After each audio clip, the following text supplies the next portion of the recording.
The Roman army is remembered as one of the most formidable fighting forces in history. Time and again, the legions proved their might on the battlefield, defeating nearly every opponent who dared to face them. Which naturally brings up the question, if the Roman army was that powerful, why didn't anyone else just copy it? That's the mystery we'll be diving into today. To figure it out, we'll first break down what exactly made the Roman army so effective, basically dissecting it like a specimen under a microscope. Once we understand its key features, we can explore what it would actually take for another civilization to replicate those same traits and see whether anyone ever managed to create a true imitation legion of their own. But before we dive in, a quick shout out to today's sponsor, Conqueror's Blade. It's a free-to-play tactical MMO for PC where you can build your own army and lead them into massive siege battles. You can create a custom warlord, pick from tons of weapon types, command over 55 unique units, and fight for dominance in a sprawling medieval world. With Season 3 right around the corner, it's the perfect time to join in. And between March 17th and 23rd, players get a 50% boost to Hero XP, Unit XP, and Bronze. Plus, from March 18th to April 4th, everyone gets 30 days of free premium. So if you want to command your own version of a Roman legion, click the link in the description. You'll even unlock an exclusive set of battle supplies to kickstart your conquests. All right, sponsor out of the way, let's get back to Rome. Before we can understand why others couldn't copy Rome, we have to define what we're even talking about when we say the Roman army. The challenge here is that the army evolved over nearly 1,000 years. Its structure, equipment, and strategy changed dramatically from the Republic to the Empire. But even so, there are still some general patterns we can use to understand what made it tick. We'll start at the ground level, the individual soldier, then zoom out to look at how units were organized, and finally the big picture, how Rome ran its army as a whole. At the core of the Roman army was the individual legionary, a heavy infantryman equipped for close combat. His gear was relatively standardized, a short stabbing sword called a gladius, a throwing spear or pilum, a large rectangular or oval shield known as a scutum chainmail or segmented armor, and a sturdy helmet. This setup wasn't completely unique. Other Mediterranean armies used similar weapons, but the Romans made sure their soldiers had consistently good gear. Over time, Rome's manufacturing system became incredibly efficient, allowing it to produce large quantities of high-quality equipment for its troops. In terms of skill, early Roman soldiers weren't professionals. During the Republic, they were mostly citizen levies, regular men called up for temporary service. Training was often brief, maybe a few weeks before a campaign, and the rest they learned on the job. But Rome fought a lot of wars, and frequent fighting meant soldiers quickly gained real combat experience. In prolonged campaigns, even inexperienced troops could transform into hardened veterans. The downside was that when wars ended and armies disbanded, all that experience faded away. That changed dramatically by the end of the Republic and into the Empire. The army became professional soldiers enlisted for about 25 years, trained year-round, and maintained physical and tactical discipline. Historian Josephus famously wrote that Roman drills were bloodless battles while their actual battles were bloody drills. That's how well-trained they were. This professionalization had other benefits too. The army started specializing engineers, builders, logisticians, even medics, all developed within the military system. The result was a highly skilled and versatile force that could fight, build, and sustain itself anywhere in the known world. If skill made the Romans dangerous, discipline made them unstoppable. Roman soldiers lived under a strict code enforced with both rewards and brutal punishments. Small mistakes could lead to fines or beatings. Serious offenses like cowardice or desertion could mean execution, sometimes carried out by fellow soldiers. One of the most infamous practices was decimation, where 1 out of every 10 men in a disgraced unit was executed by his comrades. But Rome balanced punishment with incentives. Acts of bravery were rewarded with medals, promotions, and money. This system of strict discipline and earned rewards created a sense of order and professionalism that few armies could match. It also meant that when chaos erupted on the battlefield, Roman soldiers didn't break and run, they held the line. Now let's zoom out a level and look at how these disciplined soldiers were organized. In Rome's early days, the army fought in the Greek-style phalanx, a tight rectangular block of spearmen. It was powerful but rigid. Great for open fields but terrible on rough terrain. That changed when Rome adopted the manipular system. Instead of one massive block, soldiers were divided into smaller, more flexible units called maniples, each about 120 men. 10 maniples made a line. and 3 lines formed the battle formation. This flexibility allowed the army to maneuver, reinforce, or exploit openings far more effectively than a traditional phalanx. Later, under the professional army, the system evolved again into cohorts, larger units of around 480 men, each made up of 6 centuries. 10 cohorts made up a full legion, totaling about 5,000 men. What made this so powerful wasn't just the numbers, it was how adaptable it was.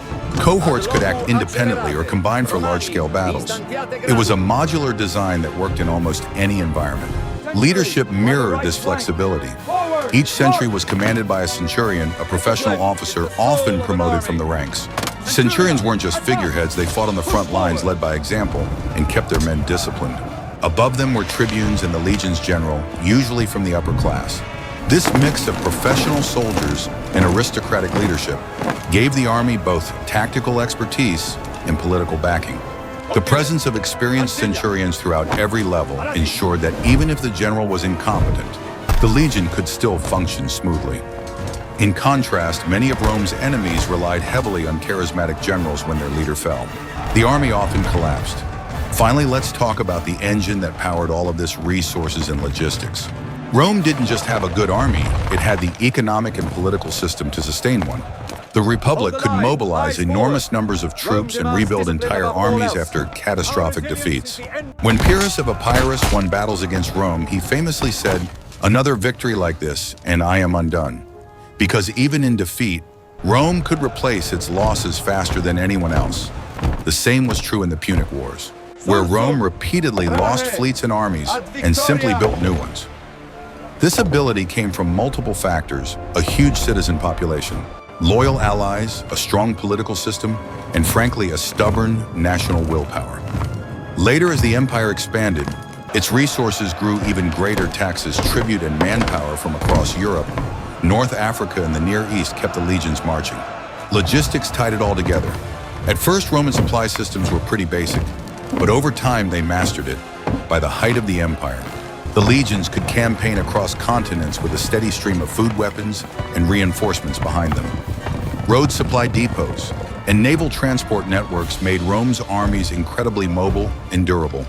They could fight longer, farther, and harder than their opponents.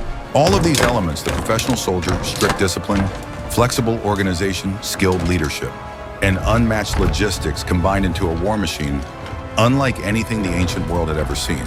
But now that we understand how the Roman army worked, we can finally tackle the main question: if it was so good, why didn't everyone else just copy it? That's what we'll explore next.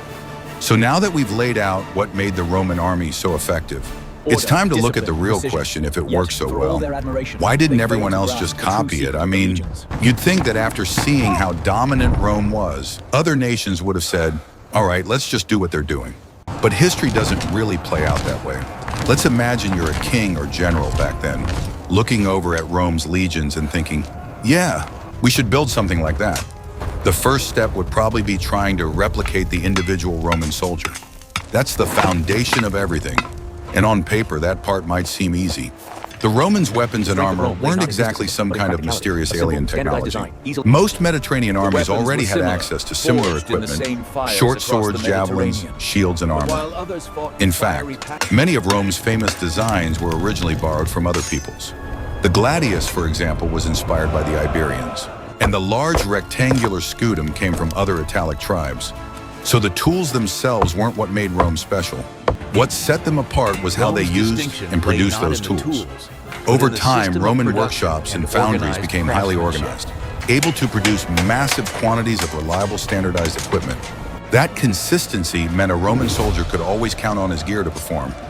Other nations, meanwhile, often struggled with uneven quality or supply shortages. You could find great swordsmen or well-armored elites elsewhere. Sure, but equipping thousands of troops with the same dependable kit was another story entirely. It's worth noting that some of Rome's more advanced gear, like the famous segmented armor, the lorica segmentata, was impressive, but also expensive and high maintenance. Even Rome eventually stopped using it because of the cost. So really, having slightly different equipment didn't make or break an army. In this era, Battles were usually decided by discipline, morale, and tactics, not whether one side's armor had more plates. Still, Rome's ability to equip such a large uniform and well-maintained army gave it a clear edge. All right, so you've matched the equipment. But how do you match the skill of a Roman soldier? Early on, this wouldn't have been so hard. During the Republic, Rome's armies were mostly made up of citizen levies, regular people called up to fight when needed. These guys weren't professionals. They trained briefly before a campaign and gained experience only through fighting.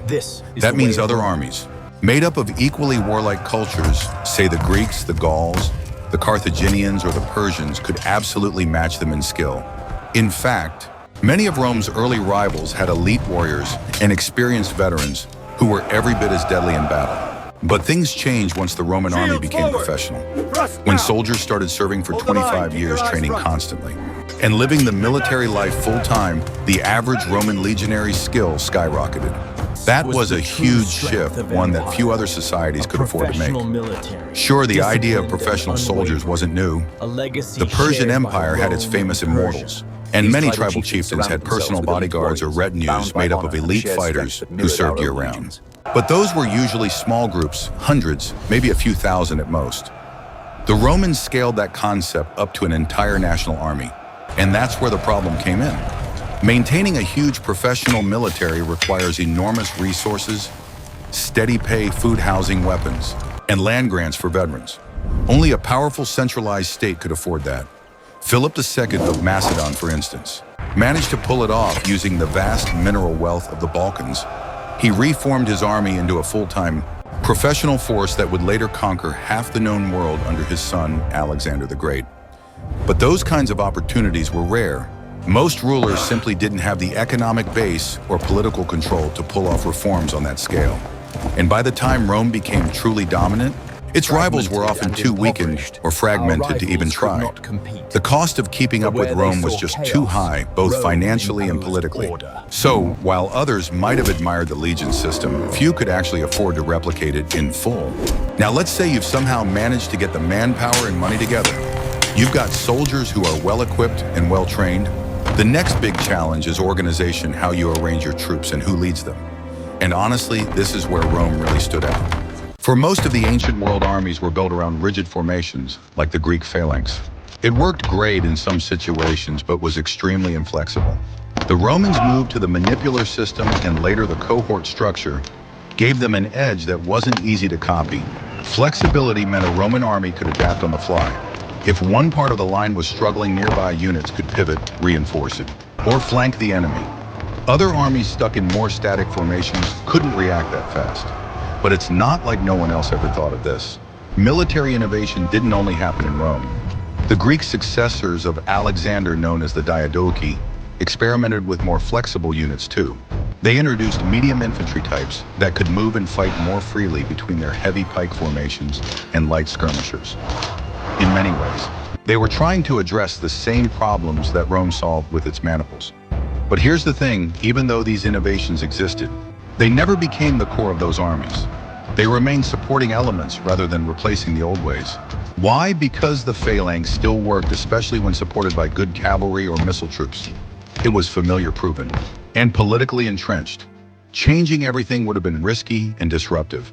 That brings us to leadership. Having the right organization on paper is one thing, but making it work in practice requires the right command structure. In a Roman legion, authority went deep from generals and tribunes all the way down to centurions, who each commanded about 80 men. These centurions were professionals, often promoted through experience rather than birth. They were the backbone of the army, veterans who knew how to lead discipline and motivate their men. And perhaps most importantly, they had the authority to make tactical decisions on their own when needed. This level of delegation was rare in the ancient world. Many armies relied on rigid top-down orders. If something went wrong and the commander wasn't nearby, the whole formation could fall apart. The Romans, on the other hand, trained their officers to think for themselves. That independence on the battlefield could mean the difference between disaster and victory. Even when a Roman general was killed, the army often kept fighting effectively because the structure beneath him was so solid.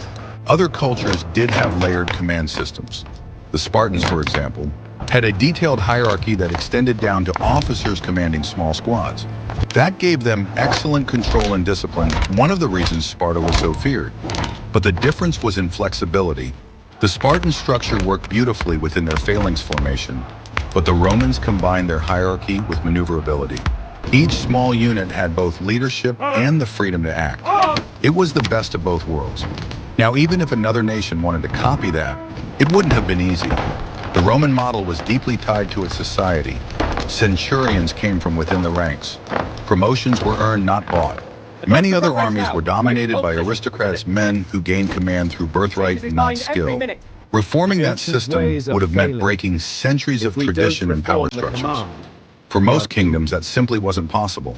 The nobles had too much influence to let commoners start running the show. At this point, trying to copy the Roman army was like trying to copy an entire civilization. You weren't just imitating their tactics. You'd have to rebuild your government, your economy, even your class system. And that brings us to the biggest barrier of all resources and logistics. Rome's ability to mobilize massive resources wasn't something that could be duplicated overnight. Its entire state was built around supporting war. From its citizen levies and allies to its system of taxation and infrastructure, everything fed into the machine. Other empires like Persia or Carthage had strong logistics too, but Rome's scale was on another level. They controlled vast territories, had access to huge populations, and built an incredible network of roads, ports, and supply chains that kept their armies fed and equipped thousands of miles from home. Without that kind of infrastructure, even the best army would eventually fall apart. You can't fight for long if your troops are starving or your supply lines collapse. That's what made Rome so dangerous they could keep coming. Even after catastrophic defeats, they'd regroup, rebuild, and return stronger than before. Their enemies, meanwhile, might win a few battles but couldn't sustain a long war. So in the end, copying the Roman army wasn't just about weapons or training. It was about copying an entire system, political, social, and economic, that allowed Rome to field, maintain, and replace its armies for centuries. That's not something most kingdoms could just decide to do. And yet that didn't stop people from trying. Even though copying the Roman army was nearly impossible, that didn't stop others from giving it a shot. Some rulers tried to imitate what they saw as the key to Rome's success, hoping that by replicating its structure and tactics, they could share in its power. One of the most notable examples was Mithridates VI of Pontus, one of Rome's fiercest enemies in the east. After facing Roman legions and realizing how hard they were to beat, he decided to remodel his army to look more like theirs. According to the historian Plutarch, Mithridates ordered new swords to be forged in the Roman-style commissioned heavy shields, and trained 120,000-foot soldiers to fight in the Roman formation. To make this possible, he even hired Roman turncoats deserters and captured officers to teach his troops the discipline, tactics, and organization of the legions. On paper, it sounded like a brilliant plan, a Roman army without Rome. Unfortunately for Mithridates, it didn't work. His so-called imitation legions were crushed. They may have looked Roman, but they didn't function Roman. The system was only as strong as its foundations, and that was exactly what he lacked. His troops had Roman weapons, but not Roman discipline. They had formations, but not the years of training and structure that made those formations work. They were an imitation in appearance, not in spirit. And that's the core of the issue. Rome's military success wasn't about individual parts. It was about how those parts worked together. The Roman army was more than a collection of soldiers and weapons. It was an ecosystem. Think of it like a complex machine. Every piece, from the soldiers' training to the unit organization, to the leadership hierarchy, to the logistics network, fit perfectly together. You could try to copy one piece, but without the rest, it wouldn't perform the same. Mithridates could forge Roman swords, but he couldn't forge a Roman state. This was the same problem faced by other civilizations too. For example, when Germanic tribes later fought Rome, they recognized the strength of the legion and sometimes tried to structure their own forces more like it. But their societies didn't have the same bureaucratic or economic foundation to sustain a professional army. Their strength came from warrior culture and personal loyalty, not from the kind of disciplined institutional structure that Rome had built over centuries. You can't suddenly turn a tribal confederation into an empire-level war machine. It's important to realize that the Roman military system wasn't just a result of military innovation, it was a reflection of Roman society itself. The army worked the way it did because of who the Romans were. They had a collective sense of duty, a political system that encouraged participation, and a cultural belief that military service was honorable. Over generations, these values produced an army that mirrored the discipline structure and ambition of the Republic and later the Empire. Other nations had different priorities and social structures, and their armies reflected that. For example, the Greeks focused on civic defense and hoplite tradition. The Persians emphasized imperial diversity and delegation. The Gauls prioritized bravery and personal valor. Rome's system was uniquely suited to Rome. Even when parts of the Roman system were copied later on, especially during the Middle Ages, they came back in a different form. For instance, medieval European armies admired the Roman model of discipline and organization. But feudal politics and decentralized power made it impossible to maintain standing legions. Kings relied on knights and levies instead of professional career soldiers. It wasn't until much later in the Renaissance and early modern period that Europe began to see truly professional armies again, and many of those drew direct inspiration from Roman ideas. By that time, the Roman system had been gone for 1,000 years, but its influence never really disappeared. So, why couldn't anyone fully replicate the Roman army? Because it wasn't just a military invention, it was the product of Rome's entire civilization. To copy it, you'd have to recreate everything that made Rome Rome, its political stability, economic depth, cultural discipline, and sheer determination. Most societies simply didn't have all of that at once. Some could match Rome in certain areas like Greece in tactics, or Carthage in wealth, or Persia in logistics, but none could combine all those strengths under one system. That's what made the legions so unstoppable. Another thing to remember is that the Roman army wasn't static. It kept evolving. Even as others tried to copy older versions of it, Rome was already adapting to new challenges. In its early days, it shifted from the phalanx to maniples to cohorts. Later, it reorganized again under emperors like Augustus, Trajan, and Diocletian. It adapted to frontier warfare, guerrilla resistance, and even the rise of cavalry-dominated enemies. Rome's ability to evolve was part of what made it so enduring. So even if someone did manage to imitate a version of the legion by the time they did, Rome had already moved on to something new. The irony is that in the end, it wasn't an enemy that destroyed the Roman military system, it was time. The empire grew too large, its bureaucracy too bloated, and its economy too strained. Corruption, internal decay, and endless frontier wars gradually eroded the professionalism and discipline that had made the legions great. By the time the Western Empire collapsed, the Roman army wasn't the same force that had conquered the Mediterranean. It had become fragmented, regionalized, and filled with foreign recruits who didn't share the same traditions or loyalty. But the legacy of the Roman army lived on. Even centuries later, the idea of a disciplined, professional, organized fighting force continued to inspire new generations. Napoleon's armies, for example, drew from Roman principles of structure and logistics. Modern military ranks, organization, and even basic training methods owe a surprising amount to Roman precedent. Whenever a modern army emphasizes professionalism, merit-based promotion, and strict discipline, there's a little bit of Rome in that DNA.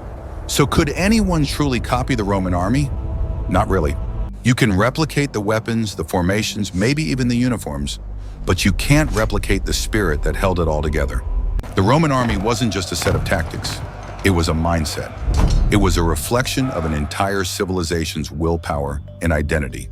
That's why every attempt to copy it, whether by ancient kings or modern empires, never quite matched the original. Rome's legions were unique because Rome itself was unique. And while imitation legions might look and sound like the real thing on paper, they couldn't survive the test of real war. Only Rome had the combination of disciplined resources and sheer stubborn determination to make it all work. So the next time you picture those rows of Roman soldiers marching in perfect formation, remember they weren't just warriors. They were the living embodiment of a system that no one else in history has ever truly been able to reproduce. And that's what made them legendary. Thanks for watching. And if you enjoyed this deep dive into ancient military history, let me know in the comments what part of the Roman army fascinates you most. Was it their discipline, their tactics, or maybe their engineering genius? Either way, don't forget to subscribe, and I'll see you in the next one.